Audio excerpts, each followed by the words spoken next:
हम वो नहीं जो वक्त के सांचे में ढल गए। हम जब भी चले वक्त के सांचे बदल गए। आप देख रहे हैं वर्ल्ड हेडलाइन। नमस्कार, मैं नंदिनी नागर। सभी देशवासियों को वर्ष 2026 की ढेर सारी शुभकामनाएं। ईश्वर करे आगामी साल आपको सपरिवार सुख समृद्धि सम्मान प्रदान करे। आपको संविधान और लोकतंत्र से मिलने वाली व्यवस्था वास्तविक रूप में प्राप्त हो। ईश्वर से हमारी ये भी प्रार्थना है कि संविधान की धज्जियां उड़ाने वाले लोगों के विरुद्ध मुकाबला करने और विजय हासिल करने की क्षमता प्रभु हर राष्ट्रवादी नागरिक को दे, ताकि हमारे देश में कोई भी गद्दार, कायर, अनपढ़ और लोभी ना रहे, क्योंकि हमारा संविधान ही हमारी व्यवस्थाओं को सुनिश्चित करता है और हमारा नागरिक होने का अधिकार कायम रहता है। 2026 के शुरू होते ही देश के राजनीतिक खेमों में बड़ी हलचल और उथल-पुथल का माहौल है। अरावली हिल का राष्ट्रव्यापी मामला हो या फिर उत्तर प्रदेश के उन्नाव से जुड़ा कुलदीप सेंगर केस या उत्तराखंड की अंकिता भंडारी प्रकरण, ये केस लगातार मोदी सरकार को घेरे में ले रहे हैं। भारतीय राजनीति में कहा जाता है कि दिल्ली की गद्दी का रास्ता उत्तर प्रदेश से ही होकर गुजरता है। यूँ तो उत्तर प्रदेश में फिलहाल में कोई खास चुनाव नहीं है, परंतु ग्राम पंचायत और जिला पंचायत के चुनाव अवश्य हैं, जिनके मार्च के आसपास होने की संभावनाएं जताई जा रही हैं। लेकिन बदलते राजनीतिक परिवेश में जहां सत्तारूढ़ी बीजेपी हर समय चुनावी मूड में तैयार नजर आती है, उसको देखकर विपक्षी दलों ने भी अपने भीतर बदलाव करते हुए अपनी योजनाओं को नए तरीके से गढ़ना शुरू कर दिया है। और शायद यही कारण है कि कांग्रेस हो या समाजवादी, बसपा हो या आरजेडी जैसे दल, सभी ने अपनी जमीन तलाशनी शुरू कर दी है। सूबों में पहली बार शरद पवार की एनसीपी ने भी इस बार उत्तर प्रदेश में दमदार तरीके से अपनी आमद का मन बना लिया है। राजनीतिक जानकार कहते भी हैं कि दिल्ली की गद्दी का रास्ता उत्तर प्रदेश से ही होकर गुजरता है। शायद इसीलिए एनसीपी सुप्रीमो शरद पवार ने उत्तर प्रदेश में अपनी जमीन तलाशने और राजनीति की नदी का पानी नापने के लिए पार्टी के महासचिव के शर्मा को उत्तर प्रदेश की जिम्मेदारी सौंपी है। के शर्मा उत्तर प्रदेश के बुलंदशहर से ही आते हैं। कभी उनकी गिनती स्वर्गीय संजय गांधी, पूर्व मुख्यमंत्री नारायण दत्त तिवारी, पूर्व श्रम मंत्री स्वर्गीय सईदुल हसन के खास पेशालार में होती थी और साथ ही वे कांग्रेस सरकार के दौर में जिला पंचायत के अध्यक्ष भी रहे हैं। उत्तर प्रदेश के लगभग हर जिले में उनकी मजबूत पकड़ भी बनी हुई है। हाल ही में के शर्मा से हमारे संपादक चक्रपाणी चक्र की खास बातचीत हुई, जिसमें उन्हें प्रदेश भर में ब्राह्मण सर्व समाज सम्मेलन एवं यात्रा का आगाज किया, साथ ही 65 सीटों पर लड़ने की बात भी कही। और हमारे जो राजनीतिक पंडित हैं वो भी ये जानते हैं कि भारत की राजनीति का रास्ता उत्तर प्रदेश से जाता है, और कुछ लोग तो ये कहते हैं कि प्रधानमंत्री का रास्ता उत्तर प्रदेश से होकर गुजरता है। तो आइए बदलते हुए इस परिवेश में के शर्मा आज कहाँ हैं, क्या सोच रहे हैं, बातचीत करते हैं। शर्मा जी, आपका बहुत बहुत स्वागत है। एनसीपी में जब से आप हैं तब से जनपद जो आपका बुलंदशहर पैतृक जनपद है उसको कुछ भूलता जा रहे हैं आप? नहीं, भूल तो नहीं जा रहे। बुलंदशहर के बिना तो कुछ भी नहीं है, सारा वजूद ही बुलंदशहर से बना है। लेकिन आज हम लोगों ने बुलंदशहर से शुरुआत की है कि उत्तर प्रदेश जो भगवान राम, कृष्ण, गौतम बुद्ध का एक प्रदेश है, लेकिन उस प्रदेश के अंदर जिस तरीके से गैर कानूनी तरीके से ऑपरेशन शूट आउट चलाया जा रहा है, गैर कानूनी तरीके से ऑपरेशन बुलडोजर चलाया जा रहा है, सुप्रीम कोर्ट के मना करने के बावजूद भी वो बुलडोजर का कार्यक्रम रुका नहीं है। तो ये जो जिस तरीके से असंवैधानिक गैर कानूनी जो काम हो रहे हैं, तो एनसीपी इनको बर्दाश्त नहीं कर सकती। आज किसी भी मुस्लिम को शूट आउट कर दिया जाता है, किसी भी दलित को कर दिया जाता है, किसी भी बैकवर्ड को कर दिया जाता है, और कोई कहने सुनने वाला नहीं।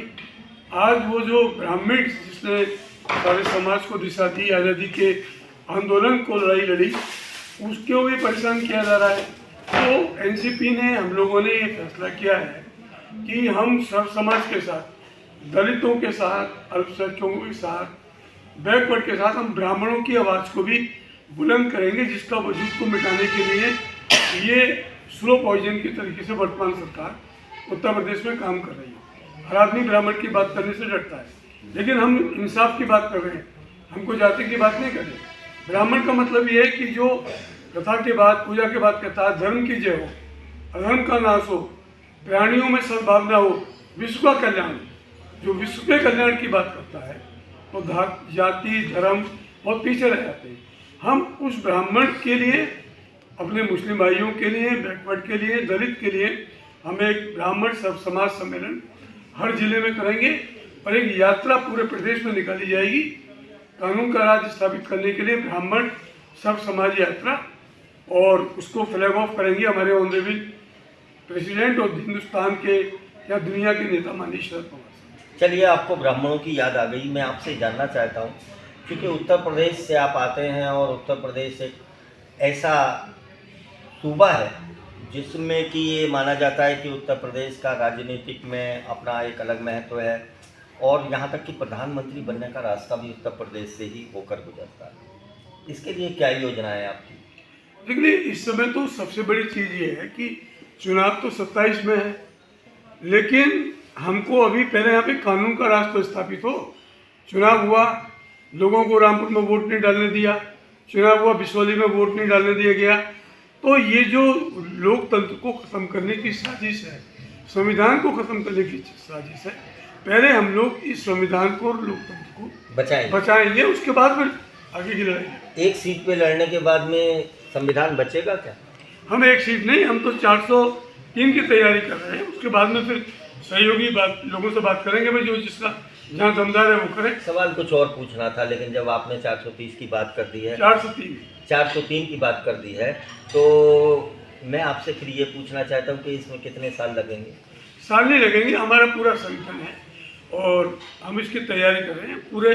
जैसे कि अभी तो शुरुआत है, आज 2 जनवरी है, हम लोग 2 महीने के अंदर ये देख लेंगे पूरे प्रदेश में कि कौन कौन सी हमारी सीटें मजबूत हैं, लोग ऐसे जो फाइट में आ सकते हैं, और वहाँ हम अभी से काम शुरू करेंगे। उत्तर प्रदेश में आप खास तौर से चूँकि आते हैं, खास तौर से आपने गौर भी किया होगा, तो यहाँ कितनी सीट मजबूत हैं जो एनसीपी को मिल सकते हैं? देखिए, अभी जो मेरी जानकारी हुई है, जैसे कि अनूपशहर है, बुलंदशहर में हमारी 2-3 सीट मजबूत है, खुर्जा है जो रिजर्व है, एक बुलंदशहर सिटी भी है, सिकंदराबाद है और अनूपशहर है, 4 तो यहीं पर है। लेकिन हमने जो अभी सर्वे कराया है अपना पार्टी के संगठन के आधार पे, मानस बुलंदशहर वो 65 बैठती है। अच्छा, बुलंदशहर को छोड़ दें, हाँ, तो 65 हैं, हाँ, जो पूरी यूपी में लड़ेंगे। हाँ, मतलब जो लड़ने के काबिल है, जहाँ हमारे पास उम्मीदवार हैं, अगर और वो मेहनत करें, लेकिन उसमें भी हम उनका और करेंगे। उसके बाद में फिर हम जो जॉइंट मीटिंग करेंगे करीब जून के बाद, उसमें हम अखिलेश जी को भी, राहुल जी को, सबको लेके जाएंगे। यानी गठबंधन में हम पहली तैयारी अपनी करेंगे, लेकिन उनको दिखा देंगे हम भी इतने मजबूत हैं। बात समझिए। आपके पास यहाँ नेता कौन है उत्तर प्रदेश में? अगर चूँकि आप तो महासचिव हो गए, अभी उत्तर प्रदेश में हम ही नेता हैं, महासचिव का नेता नहीं हो सकता। तो क्या ये ऑथेंटिक बयान आपका माना जाए कि उत्तर प्रदेश में इस बार पुरजोर तरीके से लड़ेंगे? तैयारी 403 की है, और फिर जो होगा, जिसकी जहाँ ताकत होगी, फिर बाद में देखा जाएगा कौन का एडजस्टमेंट होता है, वो बात की बात है। अभी तो बुलडोजर और शूट आउट को कंट्रोल करना है। कैसे करेंगे? संगठन के दम पे करेंगे और आंदोलन करेंगे, यात्रा निकालेंगे, जिले जिले में ब्राह्मण सब समाज सम्मेलन करेंगे, पूरे उत्तर प्रदेश में ब्राह्मण सब समाज यात्रा निकालेंगे, इंसाफ यात्रा निकालेंगे। अगर आप गठबंधन से लड़ेंगे तो जाहिर बात है कि आपका मुकाबला भारतीय जनता पार्टी से होगा। देखिए, हम कैसे भी लड़ें, हमारा मुकाबला भारतीय जनता पार्टी से ही होगा। तो भारतीय जनता पार्टी का तो बूथ लेवल तक अपना स्ट्रक्चर बना हुआ है। तो हमने बताया, अभी हमारी जो चीज़ है 65 जो मैंने बताया, वहाँ बूथ लेवल का है, और बाकी सब जगह बूथ लेवल पे भी काम हो रहा है, और दिल के लेवल पे भी काम हो रहा है। दोनों जगह हम काम कर रहे हैं। जो दिल को फतह कर ले वही फातिहा जमा। खाली बंदूक से, सीबीआई से, ईडी से, पुलिस से काबू नहीं होगा, काबू होगा दिल से। यानी दिल को फतेह करने निकले हैं इस बार आप? दिल को फतेह करने निकले हैं। और एक इकबाल साहब का शेर है कि सरफरोशी की तमन्ना अब हमारे दिल में है, देखना है जोर कितना बाजुए कातिल में है। अपने प्रदेश और अपने जिले बुलंदशहर के विकास के लिए श्री शर्मा ने कुछ क्रांतिकारी वक्तव्य भी दिए। आइए देखते हैं कि इस महत्वपूर्ण मुलाकात में किन बिंदुओं पर क्या कहा गया, साथ ही अपने गृह जनपद बुलंदशहर के लिए के शर्मा ने क्या कहा। दोबारा से ही हम लोग शुरू कर रहे हैं, दिन रात काम करेंगे और हम लोग जन आकांक्षाओं का प्रतीक बनेंगे। आज बुलंदशहर की हालत क्या है आप देखिए, आप तो पुराने यहाँ के नेता भी रहे हैं, पत्रकार भी हैं, शिक्षाविद भी हैं, विचार वाले भी हैं, विचारक भी हैं। मेरठ को रास्ता है, दिल्ली से मेरठ 40 मिनट, दिल्ली से अलीगढ़ 65 मिनट, लेकिन बुलंदशहर के लिए कोई रास्ता ही नहीं है। हापुड़ घूमते रहो, लाल कुएं पर जाम में फंसे रहो, यूपी बॉर्डर से लाल कुएं तक जाम में फंसे रहो, 5 घंटे लगते हैं पीक आवर्स में आने में। तो यहाँ कोई ट्रेन नहीं है, कोई बुलेट ट्रेन की तो बात छोड़ दीजिए, कोई रिंग रेलवे भी नहीं है। अभी तक देखा ये गया है शर्मा जी कि जब कभी चुनाव होते हैं तो नेता आ जाते हैं और शायद उनमें से आपका भी नाम आता है, लेकिन जैसे ही चुनाव पूरे हुए तो जनता फिर बेरिया बिरान हो जाती है और फिर वो दर हमको आप उस कैटेगरी में नहीं रख सकते। और हम जो है वो लॉजिकली कह रहे हैं, और लॉजिकली इसलिए कह रहे हैं कि जब नारायण दत्त तिवारी मुख्यमंत्री थे तो उन्होंने ही नोएडा बनाया जी, संजय गांधी के आदेश पर जी। उसके बाद उन्होंने ही ग्रेटर नोएडा बनाया। फिर हमने उनसे कहा जी अनूपशहर को ये करो, डिवाई को ये करो, सिकंदराबाद को ये करो। तो उन्होंने कहा कि भाई मैं ऐसा नहीं कर सकता। नोएडा बनाया, ग्रेटर नोएडा बनाया, अब सुपर नोएडा बनाएंगे, फिर और बनाएंगे ग्रेटर नोएडा, सुपर बनाएंगे, तो मैं आपको अरनिया, खुर्जा, डिवाई पूरा जिला इसमें ले आऊँगा जी। तो वो जो विकास की शुरुआत थी वो उस समय से थी, लेकिन उनकी सरकार चली गई, वो हट गई। आज करीब 25-30 साल से यूपी में कांग्रेस की सरकार नहीं है। दूसरी सरकारें आई, उन्होंने ध्यान नहीं दिया, जो तिवारी जी कर गए थे उसका केवल अटैची में बदलने का उन्होंने काम किया। अब कुछ दिनों से शुरू हुआ कि सुपर नोएडा बनेगा, तो वो जो सुपर नोएडा बनना है वो तिवारी जी का ही प्लान था। तो जब हमको ताकत मिलेगी या इस काबिल होंगे तो हम एक डायरेक्ट सड़क बनेगी निजामुद्दीन पुल दिल्ली की नाक में, जो बुलंदशहर तक आएगी, कहीं पे होगा है ऊपर, बिल्कुल एलिवेटेड रोड होगी बुलंदशहर तक। बुलंदशहर का रास्ता आधा घंटे में, अनूपशहर का रास्ता 35 मिनट में, और एक रिंग रेलवे चलेगी जो डिवाई नरोला होती हुई पूरे जिले में घूमेगी। और हम लोग पहले भी डिमांड की, चोरे तक जोड़ दो बुलंदशहर को, मेन लाइन पा जाएगा। किसी ने सुना नहीं, क्योंकि यहाँ के नेताओं पे इतनी फुर्सत नहीं है। यहाँ के नेताओं पे मेरे प्यारे भाई आप इतनी फुर्सत नहीं है कि ये जो पुल बना है इस पर एक फ्लाईओवर बनवा दें, जैसा अलीगढ़ में बना है। यहाँ रोज एक्सीडेंट होते हैं नहर के पुल पे, हाईवे पे। जी जी। कुछ सर क्योंकि नेता को फुर्सत ही नहीं है, ये जो विकास हो रहा है इसको किस तरीके से प्लान करना है, क्या पीडब्ल्यूडी के इंजीनियर को इंस्ट्रक्शन देनी है, क्या नेशनल हाईवे के इंजीनियर के दफ्तर में बैठ के बात करनी है कि भाई यहाँ एक पुल बना दो, ऊपर एक फ्लाईओवर बन जाता, जाने वाले जाने वाले सीधे जाए। आप जहाँ तक लोकल समस्याओं की बात कर रहे हैं तो एक बड़ी बात ये हो जाती है, और हमारे दर्शक भी इस बात को गौर करें, जब से भारतीय जनता पार्टी की, और ख़ासतौर से उन प्रदेशों में जहां भारतीय जनता पार्टी की डबल इंजन की सरकार, एक बड़ी समस्या है और वो है स्वास्थ्य की और शिक्षा की। रोजगार, स्वास्थ्य, शिक्षा, इसके विषय में आपका क्या? देखिए हमारा तो बचपन से ही सिद्धांत रहा है कि शिक्षा और चिकित्सा इसका निजीकरण नहीं होना चाहिए, इसका व्यापारीकरण नहीं होना चाहिए, ये राष्ट्रीयकरण होना चाहिए। और हमारे को कभी ईश्वर की कृपा से और आप लोगों के पैरों की धूप से मौका मिला तो हम जितने एजुकेशनल इंस्टीट्यूट हैं जो बनिए की दुकान बना रखे हैं, इनका राष्ट्रीयकरण करेंगे, और शिक्षा का भी, और उसका एजुकेशन, उसका हेल्थ का भी, चिकित्सा का भी पूरा इंतजाम करेंगे। कभी कहते हैं आयुष्मान कार्ड, कभी ये कार्ड, कभी कहते हैं इसमें ये कम। अरे भाई जिस पे आपका आधार कार्ड को मान लो या वोटर लिस्ट को मान लो, जिसका नाम आधार कार्ड में है, जिसका नाम वोटर लिस्ट में है, वो सिटीजन है आपका, आप उसको इलाज कराइए, वो कहाँ से कार्ड बनवाएगा? आपने आधार कार्ड और वोटर लिस्ट की बात की तो मेरे जहन में एक बात आ रही है, जब वोटर का नाम ही खत्म कर दिया जाएगा, लिस्ट से ही गायब हो जाएगा, जैसा कि हो भी रहा है, देख भी रहे हैं आप, तो कहाँ से जीतेंगे फिर आप? इन सारी बातों में तो लड़ाई लड़ रहे हैं, लोकतंत्र को बचाने के लिए। ये जो लड़ाई हम लड़ने जा रहे हैं, चुनाव तो 27 में है, ये लड़ाई लड़ रहे हैं हिंदुस्तान की दूसरी आज़ादी की लड़ाई, और हम इसको उसी रूप में लड़ रहे हैं। अगर हम लोग घर बैठ जाएंगे, अगर हम लोग डर जाएंगे, तो आने वाली पीढ़ी कहेगी कि वो लोग कितने महान थे जिन्होंने देश आज़ाद कराया, और ये लोग कितने कमज़ोर और निकम्मे थे जो उस आज़ादी को इन निकम्मे लोगों से बरकरार नहीं रख पाए जो किसी ज़माने में अंग्रेज़ों के पिट्ठू थे। अभी अगर आज की बात करें तो 2 फरवरी में आपने प्रेस को कॉल किया। 2 जनवरी माफ़ कीजिए, दर्शक भी माफ़ करें, गलती से निकल गया था, ज़ुबान फिसल गई। हालांकि नेताओं की ज़बान ज़्यादा फिसलती है, हमारी कभी कभी फिसलती है, फिर भी 2 जनवरी है, प्रेस को याद किया है क्यों? नया साल है, नई शुरुआत है, नई उमंग है, नया जोश है, नया अंदाज है, नए लोग हैं। ये नए सफ़र की, नए तरीके की शुरुआत है। जिला बुलंदशहर के लिए कुछ कहना चाहते हो आप? बुलंदशहर एक महान देश रहा है, देश गंगा नहीं सर, जिला है। मतलब देश के बराबर ही है, जिला है। गंगा और जमुना से लेके फैला हुआ ये जिला है जी। लोग गंगा जमुना तहजीब की बात करते हैं देश के अंदर। इसने तहजीब दी है, इसने एजुकेशन दी है, इसने बड़े बड़े लोग पैदा किए हैं। एक ज़माने में 10-10 मिनिस्टर रहे हैं। तो हम इसका पुराना गौरव वही लौटाना चाहते हैं, फिर से वही गौरव लौटाना चाहते हैं।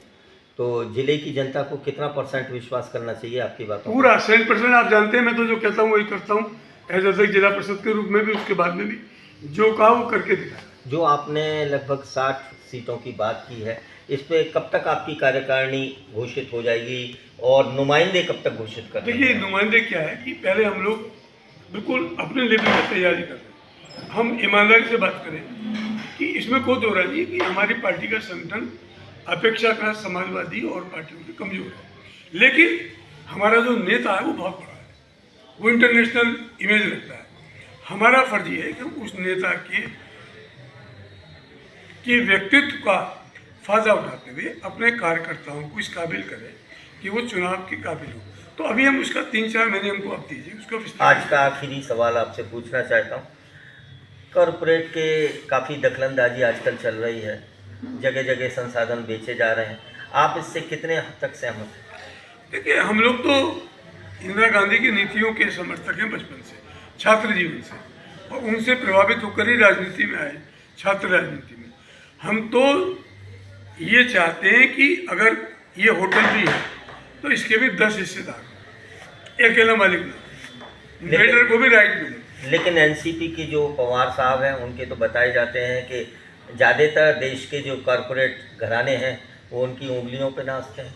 देखिए, वो उनका व्यक्तित्व है कि उनकी उंगलियों पे नाचते हैं, लेकिन हमारा फर्ज ये है कि हम चाहते हैं कि देखिए, पूंजीवाद के बिना भी काम नहीं चलेगा, औद्योगिकरण जरूरी है, लेकिन मजदूर का भी जिंदा रहना और खुशहाल रहना और खुश रहना ये भी जरूरी है। ये सरकार एक तरफा चल रही है, हम लोग सबको लेके चलेंगे, सबको लेके चलेंगे। एक कद्दावर नेता है देश के, और इनका कद तब भी बढ़ जाता है कि जब एनसीपी के सुप्रीमो शरद पवार साहब का विशेष आशीर्वाद इन्हें मिला हुआ है। उत्तर प्रदेश के जनपद बुलंदशहर से आते हैं, तो बुलंदशहर वासियों की अपेक्षा इनके लिए कुछ ज़्यादा हो जाती है, वो ज़्यादा उम्मीद करते हैं। जैसा कि आज आपने के शर्मा जी को सुना, उन्होंने कहा है कि बुलंदशहर को ख़ास तौर से देखा जाएगा, और यहाँ की 5 विधानसभा सीटों पे उन्होंने अपनी दावेदारी भी पेश की। साथ ही ये भी कहा कि 60 से ज़्यादा सीटों पे उत्तर प्रदेश में वो लड़ेंगे और जीतेंगे, जहाँ उन्होंने उम्मीद जाहिर की है। अब देखना होगा, ये वक्त बताएगा कि एनसीपी का संगठन जो आज दिखाई नहीं दे रहा है वो कितने दिन में आंखें खोलता है, कितने दिन में किलकारियाँ लेता है, और कितने दिन में इस घर आंगन में घूमता नजर आएगा। तो आपको ये खास बातचीत कैसी लगी हमें कमेंट्स में ज़रूर बताइएगा। खबर को ज़्यादा से ज़्यादा शेयर करिए और चैनल को सब्सक्राइब तो कर ही सकते हैं, चैनल को सब्सक्राइब भी कर लीजिए। बहुत बहुत धन्यवाद। देखते रहिए वन हेडलाइन। मैं नंदिनी नागर, नमस्कार।